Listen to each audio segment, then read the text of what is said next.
இந்த வார்த்தையின் உலகத்தில் எல்லாம் எப்படி நடக்குதுன்னு பாருங்க. இருள் ஒழுங்கின்மை வெறுமை இருக்குது. தேவ ஆவியானவரே அசைவாடுறாரு. தேவ ஆவியானவர் அசைவாடினா எல்லாம் சரியாயிடும் நினைக்கிறீங்க? கிடையாது. வார்த்தையை கர்த்தர் பேசுகிற வரைக்கும் ஒரு மாற்றமும் ஏற்படவில்லை. அந்த இருளிலே, ஒழுங்கின்மையில, வெறுமையிலே எந்த விதமான மாற்றமும் காணப்படவில்லை. கடவுள் வாயை திறந்து வார்த்தை பேசுகிற வரைக்கும் எந்த மாற்றமும் உண்டாகவில்லை. உலகம் ஒழுங்கின்மையும் வெறுமையும் இருளுமாய் இருந்தது. இது மேலே எப்படி ஆண்டு கொள்ளுகிறது? இதை எப்படி மேனேஜ் பண்ணுறது? இதை எப்படி ஓவர் கம் பண்ணுறது? இதன் மேலே எப்படி அதிகாரத்தை செலுத்துகிறது? இதன் மேலே எப்படி ஆண்டு கொள்வது என்பதை இப்போ தான் காமிச்சார். காமிச்சிட்டு தான் சொல்கிறாரு, நீயும் அதே மாதிரி ஆண்டுகொள் என்று சொல்லி. நான் எப்படி இருளை ஆண்டனோ, எப்படி வெறுமையும் ஒழுங்கின்மையும் ஆண்டு கொண்டேனோ, எப்படி அதெல்லாம் மாற்றினேனோ, அதுபோல் நீயும் ஆண்டுகொள். நீ அதுக்கு மேலே அதிகாரி. உனக்கு அதை பிடிக்கலன்னா நீ மாற்றிடலாம். ஆண்டுகொள் என்று சொல்லுகிறார். அப்போ எப்படி ஆளுகிறது? How to have the dominion. எப்படி தேவன் ஆண்டு கொண்டாரோ அது போலவே தான் ஆண்டு கொள்ள வேண்டும். எதன் மேல் ஆண்டு கொள்ள வேண்டும்? உங்களுடைய வாழ்க்கையின் குழப்பங்களின் மீது, உங்கள் வாழ்க்கையின் வெறுமையின் மீது, உங்களுடைய வாழ்க்கையின் பற்றாக்குறையின் மீது, உங்களுடைய வாழ்க்கையின் பஞ்சத்தின் மீது, உங்களுடைய வாழ்க்கையின் இருளின் மீது ஆண்டு கொள்ள வேண்டும். ஆளுகை செலுத்த வேண்டும். அது உங்களை ஆளக்கூடாது, நீங்கள் அவைகளை ஆள வேண்டும்.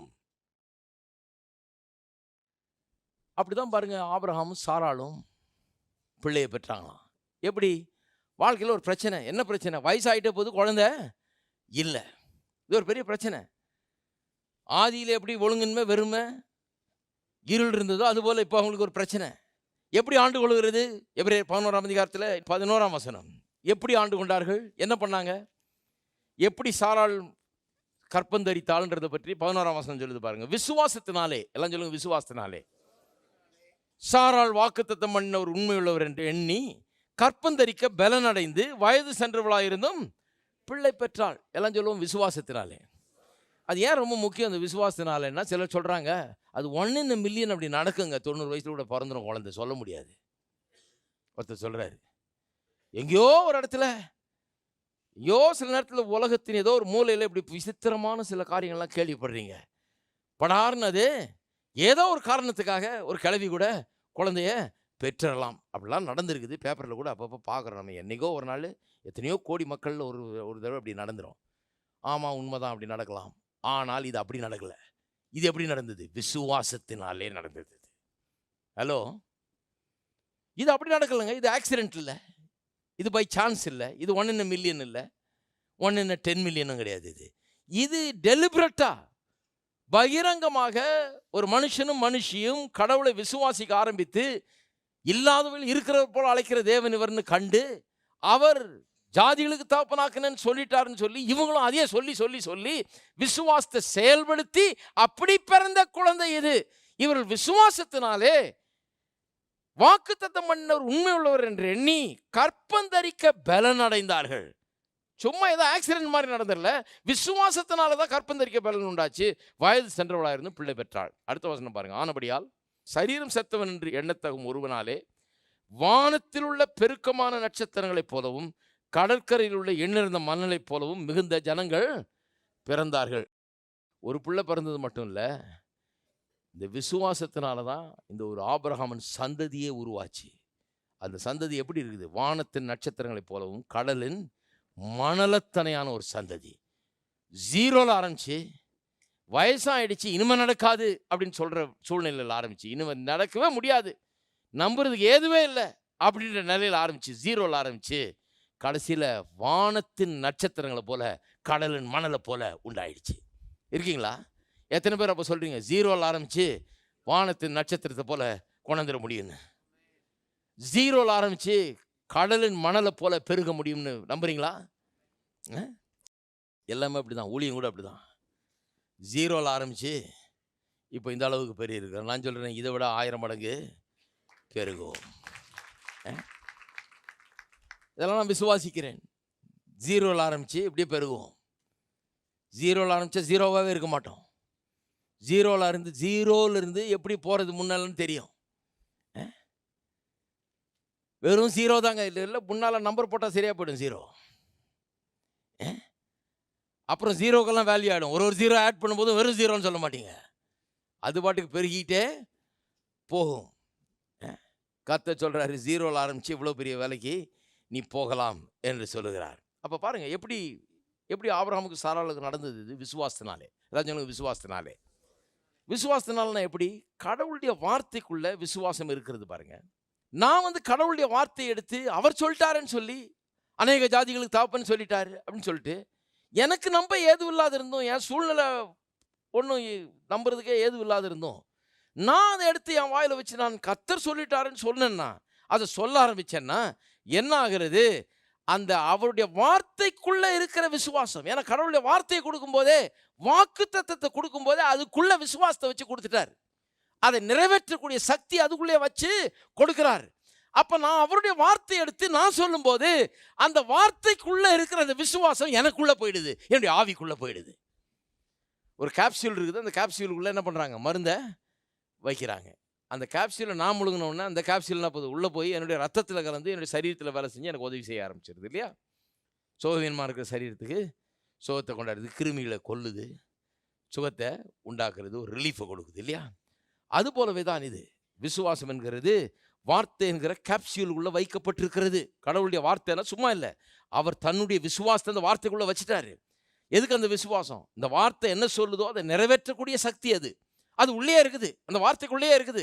அதனால தான் என்ன பண்ணணும்? நான் இந்த வார்த்தையை எடுத்து உட்கொள்ள வேண்டும். மனுஷன் அப்பத்தினால் மாத்திரமல்ல, தேவனுடைய வாயிலிருந்து புறப்படுகிற ஒவ்வொரு வார்த்தையினாலும் பிழைப்பான். அப்போ நான் என்ன பண்ணணும்? இந்த கேப்சூல் எடுத்து என் வாயில போடணும். நான் எடுத்து இதை பேசும்போது இதுக்குள்ள வைக்கப்பட்டிருக்கிற விசுவாசம் எனக்குள்ள என்னுடைய ஆவிக்குள்ளாக சென்று அடைகிறது. என்னுடைய ஆவி மனிதன் விசுவாசத்தினால் நிறைகிறான். அதனால தான் பாருங்க, விசுவாசம் கேள்வினால் வரும்னு சொல்லியிருக்குது. இது ரீடிங்னால வர்றதில்லை, இது ஜெபம் பண்ணி கேட்டு கெஞ்சுறதுனால வர்றதில்லை. இது எப்படி வருது? கேள்வினாலே வரும். என் வாய் அங்கே ரொம்ப முக்கியம். இங்கே நீங்கள் கேட்கறதுனால வரலாம், ஆனால் அதை காட்டிலும் நீங்கள் கேட்டதை விசுவாசிக்கிறீங்களா? நீங்கள் கேட்குறீங்களா? விசுவாசிக்கிறீங்களா? இதை நீங்கள் கேட்டதை அப்போ விசுவாசிக்கிறீங்கன்னா, விசுவாசித்தேன் ஆகையால் பேசுகிறேன்றபடி என்ன பண்ணணும்? நீங்கள் என்ன பண்ணணும்? கேட்டதோடு இல்லை, நீங்கள் வீட்டில் போய் என்ன பண்ணணும்? கேட்டதை சொல்ல ஆரம்பிக்க வேண்டும். கேட்டதை வாயை திறந்து சொல்ல ஆரம்பிக்க வேணும். சொல்ல ஆரம்பிக்கும் போது என்ன ஆகிறது? இந்த விசுவாசம் என்கிற இந்த டிவைன் எனர்ஜி, ஆவிக்குரிய சக்தி இந்த வார்த்தை உள்ள இருக்குது. அது என்ன பண்ணுகிறது? அது நமக்குள்ள போக ஆரம்பிக்கிறது. இது வேற எந்த வழியிலையும் வர முடியாது. இது நான் ஜெபித்து பெற்றுக்கொள்ள முடியாது. இது இப்படி தான் பெற்றுக்கொள்ள முடியும். இதை ஜெபித்து நான் பெற்றுக்கொள்ள முடியாது. இதை உட்கொண்டு தான் உள்ள நான் பெற்றுக்கொள்ள முடியும். டாக்டர் மாத்திரை கொடுத்தாருன்னா அதை வீட்டில் கொண்டு போய் பத்திரமா வச்சிருந்து நான் பெற்றுக்கொள்ள முடியாது. அதில் இருக்கிற பெனிஃபிட்டை அது என்ன பண்ணணும்? அது உள்ளே போகணும், வேறு வழி கிடையாது. அதை ஒத்திக்கிட்டு நான் பெற்றுக்கொள்ள முடியாது. மாத்திரை எடுத்தீங்க காலில் கொஞ்சம் நேரம் இப்படி வச்சு எடுத்தா அது போகாது இல்லையா? நிறைய பேர் பைபிளை ஒத்திக்கிறாங்க, டெய்லி இதை ஒரு 2 தடவை கிஸ் பண்ணிக்கிறது, போகாது, சரிப்படாது. இது என்ன பண்ணணும்? இதெல்லாம் அப்படிலாம் உள்ளே போகிறது கிடையாது. விசுவாசம் அப்படி உண்டாகவே முடியாது. ஒரே வழியில் தான் உண்டாக முடியும். இதில் என்ன சொல்லி இருக்கிறது என்பதை தியானித்து பார்த்து இதை புரிந்து கொண்டு இதை விசுவாசித்தேன் ஆகையால் பேசுகிறேன்றபடி இதை நான் வாயினால் நான் அறிக்கையிட்டு கர்த்தர் எப்படி சொன்னாரோ என்ன சொன்னாரோ அதையே நான் சொல்லும்போது அந்த விசுவாசம், இந்த வார்த்தைக்குள்ளே இருக்கிற விசுவாசம், இந்த வார்த்தைக்குள்ளே சொன்னதை நிறைவேற்றக்கூடிய சக்தி உள்ளே வச்சிருக்கிறாரு. அந்த சக்தி எனக்குள்ளே போயிடுது. அப்போ சொன்னது நிறைவேற ஆரம்பிக்கிறது. இருக்கீங்களா? அப்போ பாருங்க, இந்த இல்லாதவளை இருக்கிறவளை நாம் அழைக்கும் போது நாம் ஏதோ கர்த்தருடைய கையை முறுக்கி அவர்கிட்ட எதையோ நம்ம பெற்றுக்கொள்கிற முயற்சி எடுக்கிற அந்த முயற்சி அல்ல. அது தப்பாக நினச்சிக்கூடாது. அப்படியே அல்ல. அது நான் இல்லாதவளை இருக்கிறவளை அழைக்கும் போது நான் என்ன பண்ணுறேன்? கர்த்தர் எனக்கு ஏற்கனவே கொடுத்திருக்கிறவைகளை நான் எடுத்துக்கொள்ளத்தக்கதாக, அதை அடையத்தக்கதாக, அது எனக்கு உண்டாயிருக்கத்தக்கதாக, அதை பெற்றுக்கொள்ளக்கூடிய அந்த டிவைன் எனர்ஜி, அந்த ஆவிக்குரிய சக்தி எனக்குள்ள நான் பெற்றுக்கொள்ளுகிறேன். கர்த்தர் சொல்லியிருக்கிறாரு, என்னுடைய தேவையெல்லாம் அவருடைய மகிமையின் ஐஸ்வரியத்தின்படி நிறைவாக்குறான்னு சொல்லியிருக்காரு. சிங்கக்குட்டிகள் தாழ்ச்சி அடைந்து பட்டினி கிடக்கும், கர்த்தரை தேடுதலுக்கு ஒரு நன்மையும் குறைவுபடாது என்று சொல்லியிருக்காரு. கர்த்தர் இதெல்லாம் சொல்லியிருக்காரு பாருங்க. இதை நான் எப்படி அனுபவிக்க போகிறேன்? நான் இதை சொல்லணும். நான் இதை சொல்லிகிட்டே இருக்கும்போது என்ன, அந்த சொல்கிற அந்த வார்த்தை என்ன சொல்லுதோ அதை என்னுடைய வாழ்க்கையில் நிஜமாக்குறதுக்கு வேண்டிய எல்லா சக்தியும் அந்த வார்த்தைக்குள்ளேயே இருக்குது. அப்போ சொல்கிறதன் மூலமாக என்ன ஆகுது? அந்த வார்த்தையை நிஜமாக்கக்கூடிய சக்தியை நான் பெற்றுக்கொள்கிறேன். அது எனக்கு நிஜமாகிறது. நான் ஏதோ கர்த்தரை கொண்டாந்து இப்போ இறக்கி கொண்டாந்து உடனே எனக்கு செய்யும்னு சொல்லி அவர் எனக்கு செஞ்சிடறது இல்லை. அவர் எல்லாம் செஞ்சு முடிச்சிட்டாரு. இப்போ அதை நான் பெற்றுக்கொள்ளக்கூடிய சக்தியை நான் எனக்குள்ளே உருவாக்கி கொள்கிறேன். அதுதான் விசுவாசம். பாருங்க, இஸ்ரவேல் ஜனங்களுக்கு தேவன் அந்த வாக்குத்தத்தம் பண்ணப்பட்ட தேசம், பாலும் தேனும் ஓடுகிற தேசத்தை தந்தேன் என்று சொன்னார், உனக்கு கொடுத்தேன் என்று சொன்னார். நீங்கள் வாசித்து பாருங்கள், யாத்திராமத்திலாம் வாசித்து பாருங்கள், எத்தனை தடவை தேவன் பாஸ்ட் டென்ஸில் பேசுகிறாருன்னு சொல்லி. அந்த காலத்தில் நான் ஒரு புக்கு வாசித்தேன், எனக்கு ரொம்ப ஹெல்ப்ஃபுல்லாக. இந்த பாஸ்ட் டென்ஸ் ஆஃப் காட்ஸ் வேர்டுன்னு ஒரு புஸ்தகம். அதில் தேவன் எவ்வளவு நடந்து முடிஞ்சதாக பேசுகிறாரு, முடியாததை, இன்னும் நடந்து முடியாததை முடிஞ்சதாகவே பேசுகிறாராம். அதெல்லாம் எடுத்து காமிக்கிறாங்க. அதில் நிறைய விளங்கி கொள்ள வேண்டியதாக இருக்குது. நீங்கள் இந்த பாலும் தேனும் ஓடுற தேசத்தை பார்த்தீங்கன்னா, உனக்கு கொடுப்பேன்னு சொல்லலை, கொடுத்தேன்னு தான் சொல்கிறாரு. கொடுத்தேன்னு சொல்கிறாரு. எத்தனை தடவை முடிஞ்சதாக சொல்கிறாரு. முடிஞ்சிட்டதா சொன்னாலும் என்ன ஆச்சுன்னா, இவர்கள் அதை சரியாக எடுத்துக்கொள்ளலை. எபிரேயர் 4ஆம் அதிகாரத்துக்கு திருப்பவும் 2ஆம் வசனம், நடுவிலேருந்து வாசிக்கிறேன். 4ஆம் அதிகாரம் 2ஆம் வசனம் இவர்களை பற்றி சொல்லியிருக்குது. யாருக்கு பாலந்தேனும் ஓடுற தேசத்தை கொடுத்தேன்னு சொன்னாரோ அவர்களை பற்றி சொல்லியிருக்குது. ஏன் அவர்கள் அடையாமற் போனார்கள்னு சொல்லியிருக்குது. பாருங்கள், கேட்டவர்கள், எதை கேட்டவர்கள்? நான் கொடுத்தேன்னு சொன்னார், இந்த தேசத்தை உனக்கு கொடுத்தேன்னு சொன்னார், அதை கேட்டவர்கள். கேட்டவர்கள் விசுவாசம் இல்லாமல் கேட்டபடினால், எல்லாம் சொல்லுங்க, விசுவாசம் இல்லாமல் கேட்டபடினால். அவர்கள் கேட்ட வசனம் அவர்களுக்கு பிரயோஜனப்படவில்லை. வசனத்தை கேட்டாங்க, கேட்ட வசனம் பிரயோஜனப்படலை. ஏன் பிரயோஜனப்படலை? விசுவாசம் இல்லாமல் கேட்டபடினால். நான் சொன்னேன் இல்லையா, இந்த விசுவாசம்ங்கிற வார்த்தை எங்கெல்லாம் வருதோ முக்கால்வாசி நேரம் அந்த வார்த்தையை எடுத்துட்டு இல்லாதவளை இருக்கிறது போல அழைக்கிறது போட்டாலே விளங்கிடுவது. அதை இங்கே பண்ணி பாருங்க, வழங்கும் பாருங்க. போன வாரம் சொன்னேன், விசுவாசன்ற வார்த்தையை எடுத்துட்டு இல்லாதவளை இருக்கிறது போல அழைக்கிறது, ஏன்னா அதுதான் விசுவாசம். அதை போட்டிங்க, சப்ஸ்டிடியூட் பண்ணிங்கனாலே, இதுக்கு பதில் அது தூக்கி போட்டிங்கனாலே விளங்கிடும். அப்போ இப்படி வாசிப்போம், கேட்டவர்கள் இல்லாதவளை இருக்கிறது போல அழைக்காததினால் கேட்ட வசனம் அவர்களுக்கு பிரயோஜனப்படல. அப்பன்னா என்ன அர்த்தம்? இவர்கள் கேட்டார்கள், ஆனால் கேட்டதை வாயில சொல்ல மாட்டார்கள். கேட்டார்கள், என்ன கேட்டார்கள்? நான் இதை உனக்கு கொடுத்தேன். இதை 1000 தடவை சொல்றாரு கர்த்தர். கேட்டாங்க, திரும்ப திரும்ப சொல்றாரு, கேட்டார்கள். ஆனா இவங்க மட்டும் தங்க வாயை திறந்து சொல்ல மாட்டார்கள். அதான் பாருங்க, ஆங்கிலத்தில் ரொம்ப நல்லா சொல்லி இருக்குது, they didn't mix faith with what they heard. கேட்டார்கள், ஆனா சொல்ல மாட்டார்கள். நிறைய விசுவாசிகள் இன்றைக்கு அப்படி இருக்கிறாங்க, நிறைய கிறிஸ்தவர்கள் இன்றைக்கு அப்படி இருக்கிறாங்க.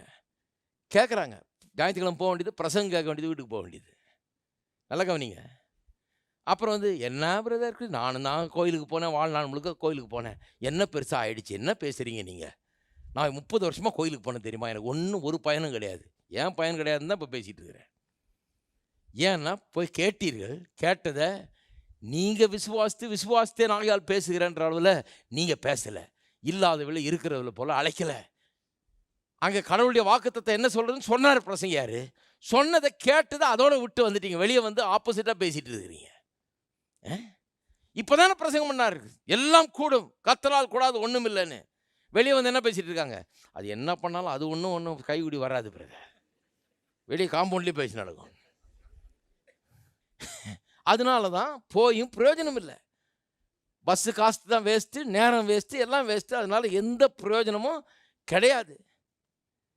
இதான் குழந்தைங்க பிறந்த பேரை வச்சுக்கலாம், கல்யாணம் நடத்திக்கலாம் கோயிலில், அவ்வளோதான் ஒழிய இதனால் ஒரு பெரிய பிரயோஜனம், பெரிய ஆவிக்குரிய ஜீவிதத்தில் ஒரு பெரிய பிரயோஜனம் கிடையாது ஒழிய. சில சம்பிரதாயங்கள் சடங்காச்சாரங்களை பண்ணிக்கலாம் ஒழிய வேறு ஒன்றும் பண்ணிக்க முடியாது. அந்த அளவில் தான் நிறைய கிறிஸ்தவர்கள் இன்றைக்கு இருக்கிறார்கள். கொஞ்சம் யோசித்து பாருங்கள். கேட்டார்கள், ஆனால் என்ன பண்ணல, இல்லாதவளை இருக்கிறது போல அழைக்கலை. என்ன விஷயம்னா, என்ன கேட்டாங்க? நான் உங்களுக்கு கொடுத்தேன்னு சொன்னார். நீங்கள் வாசித்து பாருங்கள், யாத்திராமும் எண்ணாமெல்லாம் வாசித்து பாருங்கள். ஒரு தடவையாவது இவங்க வாயை திறந்து கர்த்தர் கொடுத்துட்டாருன்னு சொன்னாங்களா? அவர் அத்தனை தடவை சொன்னார், கொடுத்தேன்னு சொன்னார். இவங்க ஒரு முறை கூட அவர் கொடுத்தாருன்னு சொல்ல மாட்டாங்க. இவங்க என்ன சொல்கிறாங்க? நாங்கள் எகிப்திலேயே இருந்திருப்போமே, அங்கே நாங்கள் நல்ல வெங்காயம் பூண்டெல்லாம் கிடைச்சிது எங்களுக்கு, அங்கே எங்களுக்கு மீன் கறி கிடைச்சிது, எங்களுக்கு எல்லாம் வயிறு நிறைய சாப்பாடு கிடைச்சிது, எங்களுக்கு அங்கே ஏதோ அரைகுறையாக கிடைச்சா கூட அது ஏதோ வயிறு நிரம்பிச்சு, எனக்கு ருசியாவது இருந்தது, நாங்கள் திரும்ப அங்கே போய் இங்கே சாகடிக்கவா கொண்டு வந்தீர், அதை தான் பேசுனாங்களோ ஒழிய. அப்புறம் என்ன சொன்னாங்க? அவர்கள் ராட்சதர்கள் அந்த தேசத்தில், நம்ம போக முடியாது, நம்ம பிடிக்க முடியாது. அது நல்ல தேசம் தான். ஆனால் அது நம்மளால முடியாது, நம்மளால சுதந்திரிக்க முடியாதுன்னாங்க. ஒரு தடவை அது வாயை திறந்து அதை கொடுத்தார், அது என்னுடையதுன்னு பேசவே இல்லை அவர்கள். அதனால தான் போய் சேரல. இருக்கீங்களா? வார்த்தைகள் ரொம்ப முக்கியம் பாருங்க. அதனால தான் இது கவனிக்கணும். அது மட்டும் இல்லாமல் கர்த்தர் என்ன பண்ணாரு, உனக்கு கூட ஒரு தேவதூதன் அனுப்புறேன்னாரு. நீங்கள் வாசித்து பாருங்க, யாத்திராகமம் 23ஆம் அதிகாரம் 20-21 வாசித்து பார்த்தீங்கன்னா கர்த்தர் சொல்கிறார். நேரம் இல்லை, சொல்லிடுறேன். சொல்கிறாரு, உனக்கு கூட ஒரு தூதன் அனுப்புகிறேன். யார் கூட? இந்த ஜனங்களோட எஸ்காட்டுக்கு. எதுக்கு அனுப்புறேன்றாரு? பத்திரமா நான் சொன்ன தேசத்துக்கு உன்னை கொண்டு போய் சேர்க்கறதுக்காக. அது உன் தேசம், நீ வழி இழி தப்பி தவறி போயிடாதபடிக்கு உன்னை கரெக்டாக கொண்டு போய் சேர்க்கறதுக்காக ஒரு தூதனை கூடவே அனுப்புறேன்னு சொல்லிட்டு அடுத்த வசனத்தில் சொல்கிறாரு, ஆனால் அவனை கோபம் மூட்டாத. நம்ம கர்த்தர் நல்லவர் பாருங்க, சொல்லி கொடுக்குறாரு கரெக்டாக. வழியில் அவன்கிட்ட வம்பு பண்ணாத, நான் கூட அனுப்புகிறேன், அவனை பத்திரமா வாழ, அவன் உன்னை பாதுகாக்க. ஒரு தூதன் எத்தனையோ லட்சம் பேர் அடித்து தீர்க்க முடியும், யார் எதிரிலாம் ஒன்றும் பண்ண முடியாது, நீ பயப்படாத, உன் கூட ஒரு தூதன் அடித்து பத்திரமா கொண்டு போய் சேர்க்க சொல்கிறேன், ஆனால் அவனை எரிச்சல் மூட்டாதன்றார். ஆனால் வழியில் என்ன பண்ணாங்க, அவனை தான் எரிச்சல் மூட்டினாங்க. அவங்க அவனை நல்லா வச்சுக்கிறது எப்படி? தேவதூதர்கள் நல்லா வச்சுக்கணும்னா கடவுள் சொன்னதே சொல்லணும். கடவுள் சொன்னதை நீங்கள் வாயில் சொன்னீங்கன்னா அவன் உங்களுக்கு உதவி செய்ய ஆரம்பிச்சிடறான். ஏன்னா அவன் கடவுளுடைய தூதன், தேவதூதன், கடவுள் சொன்னதை செய்கிறவன். கடவுள் சொல்லிட்டாரு, அதுக்கு நீங்கள் சத்தத்தை கொடுக்கும்போது அந்த சத்தம், அந்த அவன் யார் சத்தம் கொடுத்தான்னு கேட்கறது இல்லை, அது வார்த்தை யார்கிட்டேருந்து வருது, அது கடவுள்கிட்டேருந்து வந்தால் கடவுள் சொன்னது அந்த வார்த்தை. அதை நான் சொன்னால் கூட தேவதூதன் உடனே என் பக்கத்தில் நிற்கிறான். ஏன்னா அது கடவுளுடைய வார்த்தை, அதை செய்யும்படியாக அவன் நிற்கிறான். அதுக்கு எதிராக நான் பேசுகிறேன்னா அப்போ கடவுளுக்கு விரோதி ஆயிடுறேன் நான். ஹலோ, அதனால தான் சொன்னார், அவன்கிட்ட கொஞ்சம் ஜாக்கிரதையாரு, அவனை எரிச்சல் மூட்டாதுன்னு. இவங்க என்ன பண்ணாங்க, அவங்கெல்லாம் ராட்சதர், நம்மளால் போகவே முடியாது, அது ஒன்றும் கிடைக்கவே கிடைக்காது, அது முடியவே முடியாது, நாங்கள் அங்கேயே இருந்திருப்போம், அப்போவே சொன்னோம், நாங்கள் திரும்பி போயிடுறோம், இதுதான் பேசினாங்க. தேவதூதனுக்கு எரிச்சல் உண்டாயிடுச்சு. கூட ஆள்லாம் நிச்சயம் போய் சேரல. எப்படி பாருங்க, எஸ்காட்டுக்கு தேவதூதன் போலீஸ் பாதுகாப்போடு போகிறாங்க, போலீஸோட பயங்கர, இராணுவத்தோட பயங்கர பாதுகாப்பு, ஆனால் போய் சேரல. இந்த மாதிரி ஒரு ஜனத்தை பார்த்துருக்கீங்களா நீங்கள்? அதனால தான் பாருங்கள், நல்லா புரிந்து கொள்ள வேணும். வார்த்தைகள் ரொம்ப முக்கியம் பாருங்கள். வார்த்தைகள் இமேஜை டிரான்ஸ்மிட் பண்ணுது, ஒரு பிக்சரை கொடுக்குது. அதனால தான் அந்த வார்த்தை முக்கியம். அதனால தான் சொல்கிறார், மலையை பார்த்து நீ பெயர்ந்து சமுத்திரத்தில் தள்ளுண்டு போன்னு சொல்லி. அதனால தான் ரொம்ப முக்கியம். வாயை திறந்து இவங்க என்ன சொல்லியிருக்கணும், கர்த்தர் அந்த தேசத்தை எங்களுக்கு கொடுத்தார், பாலும் தேனும் ஓடுற தேசம் என்னுடையது. ஏன் அது ரொம்ப முக்கியம் சொல்கிறது? ஏன் மலையை பார்த்து போன்னு சொல்கிறது முக்கியம், பாலும் தேனும் ஓடுற தேசம் என்னதுன்னு சொல்கிறது முக்கியம்? ஏன்னா சொல்லும்போது அந்த படம், அந்த பிக்சர் என்னுடைய மனதில் பதிஞ்சிருது. என்ன பிக்சர்? நான் பாலும் தேனும் சாப்பிட்ற மாதிரி, நான் அந்த தேசத்தில் போய் வெட்டாத கிணறுல குடித்து, கட்டாத வீட்டில் இருந்து, நடாத தோட்டத்திலேருந்து பிடிங்கி சாப்பிட்ற மாதிரி ஒரு பிக்சர் உண்டாகுது.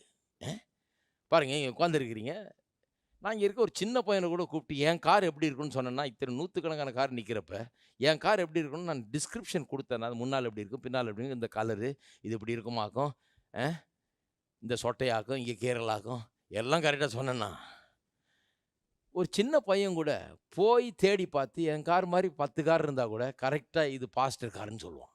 நீங்கள் கேட்கலாம், எப்படிடா சொல்ல, நீ பார்த்து காமிச்சாரா பாஸ்டர்? காமிக்கலை, சொன்னார்.